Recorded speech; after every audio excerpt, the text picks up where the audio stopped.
Bahasan berikutnya adalah ikhfa. Ikhfa ada di halaman 19 buku wajib kita. Di bagian pertama, tajwid pertama adalah kita sudah membahas hukum nun mati atau tanwin itu idhar dan idgham. Yang ketiganya adalah ikhfa. Ikhfa itu apa sih? Ikhfa ialah menyembunyikan atau menyamarkan bunyi nun mati atau tanwin dibaca n dengan bunyi huruf yang ada di depan di hadapannya, tetapi pada umumnya berbunyi eng. Yang gampangnya, ikhfa itu bunyi n-nya jadi eng, n-nya tambah g. Kapan? Apabila nun mati atau tanwin berhadapan dengan salah satu huruf yang 15. Kalau di buku ibu dan bapak mungkin urutannya nggak seperti ini. Tapi di ringkasan sudah saya bikin seperti ini. Ini adalah untuk mudah mengingat. Huruf ikhfa 15. Apa itu? Ta, tha, dal, zal, zai, jim, sin, shin, shad, dad, ta, za, fa, koka. Gampang ya. Ta, tha, dal, zal, zai, jim. Zai dan jim kan sama. Zai, jim, beda rapuh, ini enggak, ini keras. Zai, jim, sin dan shin sama, beda titik. Sin, shin, shad, dad, ta, za, fa, koka. Apa artinya? Kalau nun mati atau tanwin berhadapan dengan salah satu huruf yang ini, salah satu huruf yang 15 ini, makanya bunyi ujung n-nya, ya, min atau tanwin itu kan dilatenkan jadi n bunyinya. Ujung n-nya berubah menjadi eng gitu loh. Nggak mudeng ya, kalau belum ke contoh nggak nyambung. Huruf tersebut dikumpulkan, yang 15 ini dikumpulkan pada huruf-huruf pertama dari kata-kata Sibda sana kam janda sakhsun qad sama dum tayyiba zid fi tukang da' zalima. Nggak ngerti ya. Ya ini mah lagu, tapi di kampung itu saya dulu ini populernya ya. Sibda sod, sibda zal, sa tuh. Sibda sana kam kap jim dal shin, kho-nya bukan nih. Syakhsun sod qad qaf. Ini dalnya udah. Sin sama ma-nya bukan. Dum tayyiba ta tayyiba zai zid fi tukang qaf za zalima da. Ainnya bukan. Za ya. Limanya bukan. Jadi ini mah lagu aja, lagu gampang ya. Nazomnya ya. Kalau ibarat kita lagunya. Sibda sana kam jada sakhsun qad sama dum tayyiba zid fi tukang da zalima. Yang gampang mah tetap ini aja nih yang sudah saya revisi.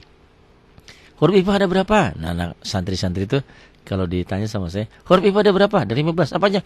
Tasa, dazal tuh. Tasa, dazal, zajim, sin, shin, sadad, za, fa, koka. Ini lebih gampang. Coba deh ya hafalin ya. Tasa, dazal, zajim, sin, shin, sadad, za, fa, koka. Apa artinya? Artinya kalau nun mati atau tanwin berhadapan dengan salah satu huruf ini, bunyi nun mati atau tanwinnya, nun mati itu kan n ujungnya, kalau dilatenkan min n ya. Tanwin juga n. Bunyi n-nya akan berubah ditambah g jadi eng. Itu gampangnya ya. Nggak mudeng, lihat contoh ya. Nun mati bertemu dengan huruf ikhfa dua macam, yaitu pertama nun mati di satu kalimat, huruf ikhfa di kalimat lain. Contoh nih.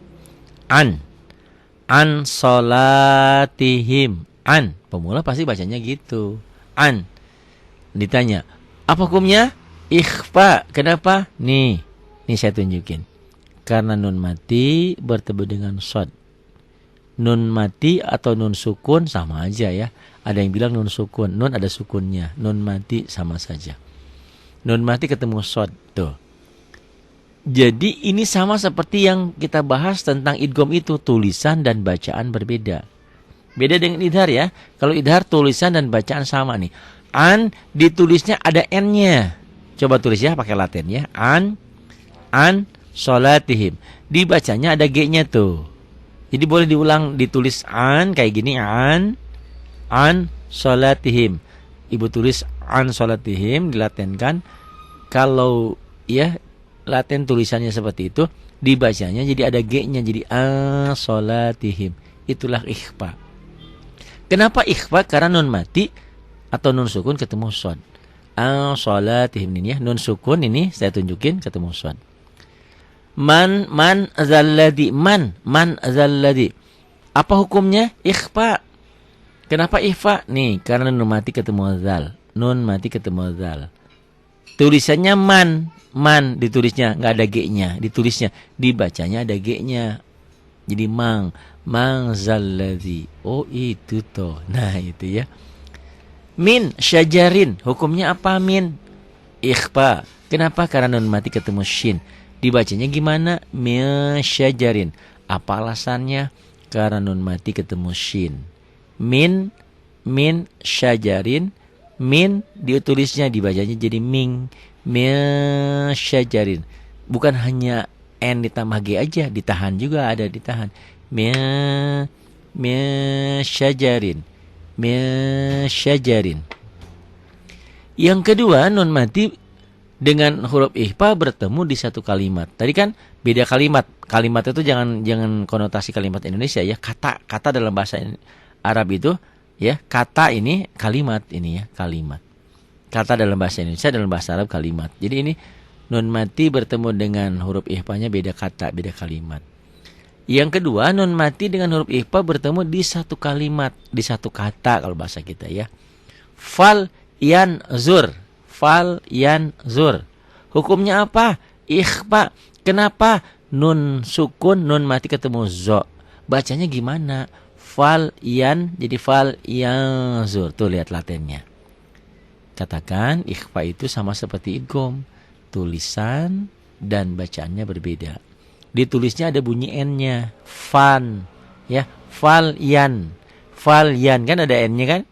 Dibacanya tambah g jadi fal yang zur. Itulah ikhfa. Indallah, hukumnya apa? Ikhfa. Kenapa? Karena nun mati ketemu dal. Tuh, nun mati ketemu dal. Bacanya gimana? Indallah. Indallah. Tuh, n-nya ada g-nya. Indallah. Tapi nggak begitu kali. Indallah ya, nggak begitu bindeng. Kemudian mansura. Ya, mansura. Ini ada eng-nya ya, indallah. Mansura. Itu hukumnya apa? Ikhfa. Kenapa ikhfa? Karena nun mati ketemu sa. Bacanya gimana mansura? Jadi mansura. Mansura gitu ya. Mansura. Nun mati ketemu sa. Kemudian tanwin bertemu dengan huruf ikhfa hanya satu macam, ialah tanwin di satu kalimat, huruf ikhfa di kalimat lain. Contoh, qauman sholihin. Apa hukumnya? Ikhfa. Kenapa? Nih, karena tanwin ketemu alif. Betul, tanwin ketemu alif, tapi bukan. Jawabannya salah, karena alif ini nggak dianggap. Kenapa? Karena setiap patah dua pasti ada alifnya. Patah tain ya. Setiap patah dua pasti ada alif. Itu sudah ketentuan penulisan begitu. Jadi di sini qauman bukan tanwin fathah dua atau patah tain ketemu alif, tapi patah tain ketemu shad. Itu. Gimana bacanya? Qauman, jadi qauman sholihin. Qauman. Tulisan dan bacaan beda. Ditulisnya ada n-nya, dibacanya n-nya tambah g jadi eng. Qauman sholihin. Ma'an sajjaja. Ma'an sajjaja. Hukumnya apa? Ikhfa. Kenapa? Karena patah tain, fathah dua, fathah tain atau tanwin ketemu dengan sa. Dibacanya gimana? Ma'an. Jadi ma'an tuh. Ma'an sajjajan. Sajjaja ya. Dihentikan jadi sajjaja. Sajjajan ini barisnya kurang satu nih. Sajjajan. Sajjaja. Kemudian qauman taghin. Hukumnya ikhfa. Kenapa? Karena fathah tain ketemu alif. Bukan, alif ini nggak dianggap. Fathah tain ketemu to. Ikhfa ya. Tulisannya apa? Qauman taghin. Dibacanya qauman. N-nya ada G-nya nih. Tulisannya qauman tanpa G. Qauman taghin. Dibacanya ada G-nya. Jadi qauman, jadi qauman taghin. Perhatikan, bila nun mati atau tanwin bertemu dengan kaf atau kof di halaman 20 ini, dibacanya eng-nya banget. Ya, bunyi berubah menjadi eng yang sangat. Contoh, min qablu ditulisnya. Hukumnya apa? nun mati ketemu kof nih. Nun mati, nun sukun ketemu kof. Ya. Hukumnya ikhfa. Tulisannya min. Min. Tanpa G ditulisnya. Dibacanya jadi ming. Min qabl. Min qablu, min qabl. Ya, dihentikan. Min kitabin. Hukumnya ikhfa. Kenapa? Karena nun mati ketemu kaf. Ini kaf ya. Ini pemula sambil belajar huruf. Ini nun, ini mim, ini nun, ini kaf. Ini ta, ini alif, ini ba. Min kitabin. Hukumnya ikhfa. Karena nun mati ketemu kaf. Min dibacanya jadi ming. Min quwwatin. Ini tadi min kitabin, nun mati ketemu kaf. Hukumnya ikhfa. Yang berikutnya adalah ini min quwwatin. Min quwwatin. Min ditulisnya min, dibacanya jadi ming. Hukumnya apa? Ikhfa karena nun mati ketemu qaf. Ya, ini tadi nun mati ketemu kaf. Ini nun mati ketemu qaf, ya. Tuh. Ditulisnya tanpa G, min. Min kuwatin, dibacanya jadi min kuwatin, ditahan ya. Ikhfa itu ditahan juga seperti idgham. Minkum ditulisnya, dibacanya jadi minkum. Hukumnya ikhfa. Kenapa? Nun mati ketemu kaf. Minkum. Kutubun qayyimah. Kutubun qayyimah, dibacanya jadi kutubun qayyimah. Kenapa? Karena domah tain ketemu qaf. Domah tain itu ketemu qaf itu berarti ikhfa. Ya. Kutubun qayyimah. Nah, kalau ini harus engnya banget, berasa di sini ada m-nya. Bila nun mati atau tanwin bertemu dengan fa, bunyinya berubah menjadi mm. Akan tetapi mutlak tidak tertutup rapat, masih ada udara yang keluar ketika membacanya. Ikhfa iya, ya. Min fitnatin, dibacanya jadi min, bunyi m, tapi min bibirnya kebuka sedikit, bindeng tetap. Min fitnah. Min fitnatin, dihentikan jadi min fitnah. Hukumnya apa? Ikhfa. Kenapa? Nih, nun sukun, nun mati ketemu fa. Budeng enggak? Kalau enggak ini kasih garis ya, ditandain. Oh, ini ketemu ini. Tuh, min fitnatin. Min fitnah, dihentikan. Qauman fasiqin. Hukumnya apa? Ikhfa. Kenapa nih? Karena fathah tain ketemu alif. Bukan. Fathah tain ketemu fa. Qauman fasiqin. Bunyi m tapi bindeng tetap ya. Munfakin, hukumnya ikhfa. Kenapa? Karena nun mati ketemu fa. Cara bacanya munfakin. Hukumnya ikhfa karena nun mati ketemu fa. Itu ikhfa. Ikhfa tulisan dan bacaan beda. Ditulisnya ada bunyi n-nya, dibacanya n-nya tanpa g jadi eng gitu. Itu ikhfa. Kalau idgham kan melebur pada huruf sesudahnya. Kalau idhar bunyinya apa adanya, tidak berubah. Bunyi n-nya tetap. Nah, kalau iklab ini ialah bila nun mati atau tanwin menghadapi ba. Huruf iklab cuma satu, yaitu ba. Kalau huruf idhar 6 aha hau agoha. Huruf idgham juga 6 yarmaluna, dibagi 2 idgham bigunah dan idgham bilaguna. Sedangkan ikhfa 15 ta sa dal zal zai jim sin shin sad ta za fakoka. Harus hafal itu ya, huruf ikhfa. Nah, iklaban cuma satu, yaitu ba. Kapan terjadi? Apabila nun mati atau tanwin berhadapan dengan ba. Bunyi n-nya ya, min kan bunyi n dilatenkan, bunyi nun mati. Sami'un juga bunyi n. Nah, bunyi n-nya kalau bertemu dengan ba berubah jadi m. Biasanya di Quran itu di atas ba ini, di atas huruf ba itu ada mim kecil ya. Nanti kita saat praktek di Quran kelihatan.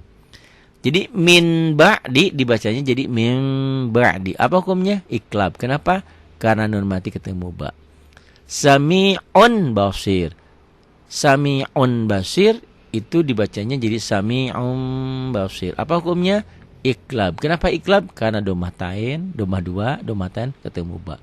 Atau karena tanwin ketemu ba. Sami'un basir.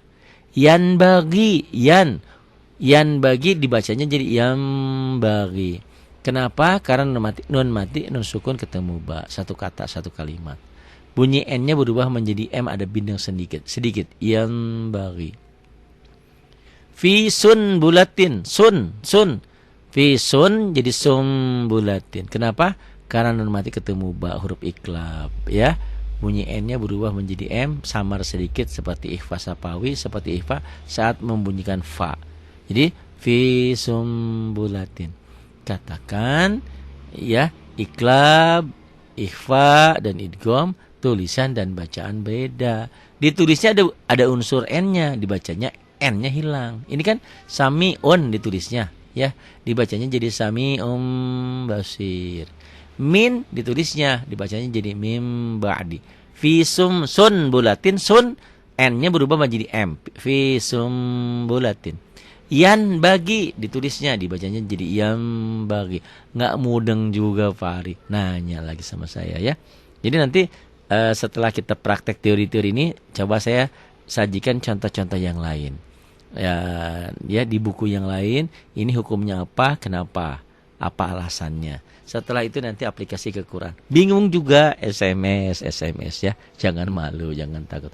Bingung juga, saya sudah siapkan karaoke Quran. Karaoke Quran mah santai aja, nggak ngerti gini-gini juga. Pak Ari, kalau nggak ngerti gini-gini baca Quran boleh aja. Asal asal ngikutin. Kalau belajar sendiri kan baca sendiri susah. Ya. Sama seperti yang saya tadi analogikan, kalau kita ngikutin orang yang pinter masak, ngikutin aja. Dia udah tahu resepnya kan. Oh, bikin sayur sop ini, bikin lodeh ini, bikin rendang ini, bumbunya sudah ada. Ngikutin yang sudah pinter, yang sudah ada. Oh enggak, saya pengen bisa sendiri. Itu lebih bagus, makanya belajar. Tapi ibu dan bapak, mohon maaf, usia saya juga udah senja seperti ini. Jangankan ngapalin seperti ini Pak. Nih, logika berpikir gampangnya. Di Jepang itu ada murid saya itu, ada Mas Ari, ada juga Mas Ihsan. Saya selalu bilang Ihsan itu Ikhwan. Kenapa di otak saya, memori saya dulu punya teman waktu di Ma'had, waktu kuliah itu namanya Ikhwan. Jadi manggil dia selalu Ihsan, Ikhwan, selalu begitu. Selalu ragu, Ihsan apa Ikhwan. Padahal saya sudah cuman ngapalin satu nama. Apalagi ibu dan bapak ngapalin sekian banyak. Waduh, Pak Ari mah gak ngasih semangat. Bukan begitu. Daripada nanti stres, daripada bingung, saya bilang, Bapak, Ibu, kalau ibu dan bapak ngikutin karaoke saya, baca Quran, terus lancar, terus hafal, nggak ngerti gini-ginian, terus bacanya bener, dapat pahala nggak? Dapat paling susah-susah. Tapi kenapa kita harus mau belajar? Karena kewajiban kita harus belajar. Kenapa kita harus bekerja? Karena kewajiban kita harus bekerja. Apakah bekerja harus menghasilkan uang? Enggak juga. Gitu. Apakah yang harta miliaran jumlahnya banyak itu akan dibawa mati? Enggak bakal. Saya sering kali bilang logikanya. Kalau ibu dan bapak hartanya ingin selalu terbawa, titipkan. Titipkan ke fakir miskin, ada yatim, ada jompo, ada musola, ada rumah yatim. Kita akan membangun rumah yatim. Titipkan, nanti di akhirat diambil lagi. Karena 1.000 pahalanya sama dengan 700.000. Ya 700 kali lipat ya, coba. Sekali lagi ya, jadi nggak usah stres, belajar aja. Ngikutin aja. Pak Ari punya pelajaran tentang nun mati atau tanwin, tentang tajwid, tentang lafaz Allah, tentang ini, tentang itu. Paham Pak Ari, tapi makanya susah, bingung. Ya udah enggak apa-apa ya. Karena ngaji mulut itu sama seperti ngaji kaki. Apa maksudnya? Kalau kaki misalnya nauzubillah, jangan sampai kaki kita kecelakaan atau ada satu dan lain hal sehingga dioperasi. Kaki kita itu sama dokter harus dilatih lagi belajar. Mulut pun sama gitu loh Pak, Bu. Saya kirim pengajian ini, pengajian itu, jawabannya, Pak Ari, saya bukan yang nggak mau ngikutin. Mulut saya masih keluh, susah. ya kalau gampang mah ya semua jadi ustad ya. Gitu ya. Yang penting belajar aja dulu lah, ya. Belajar dulu, yang karaoke Qurannya diikutin dulu. Ada masukan-masukan, Pak Ari, kecepatan. Nanti saya bikin untuk pemula berarti harus surah-surah pendek dulu. Kalau sudah Al-Baqarah, Ar-Rahman, Waqiah itu udah kelas menengah sebetulnya ya. Jadi kelas 0 mah masih pusing, tapi enggak apa-apa. Enggak apa-apa gimana? Ya ngikutin aja. Ngikutin bunyinya, apa yang saya bunyikan, ya apa yang saya tunjuk bunyi. Salah, enggak apa-apa lagi belajar ini. Kan ingat, Allah bisa karena biasa. Kita tahu toh di TV-TV ini sebentar lagi kalau udah mau puasa banyak orang yang hafal Quran itu yang cilik-cilik, yang kecil-kecil. Masa 5-6 tahun nulis aja belum bisa, baca aja belum bisa, kok bisa ngafalin? Dari mana coba? Yang ngajarin kadang-kadang ibunya, ayahnya, atau ada gurunya yang ustadznya yang ngasih yang pengajaran. Dari mana? Dari hafalan. Masa kita ngapalin nggak bisa? Masa sama Pak Ari diajarin? Nih Pak bacanya Bismillahirrahmanirrahim. Masa nggak bisa-bisa? Nggak bisa-bisa, nggak apa-apa. Karena kewajiban kita adalah belajar. Kewajiban kita membaca. Nggak bisa-bisa, itu urusannya nanti. Yang penting sebelum mati kita sudah belajar. Terima kasih ya untuk semuanya. Ada saran, ada kritik silahkan ke 0812 828 7881. Diutamakan pakai WhatsApp ya. Kalau pakai SMS sayang pulsanya. Terima kasih. Billahi taufiq wal hidayah. Wassalamualaikum warahmatullahi wabarakatuh.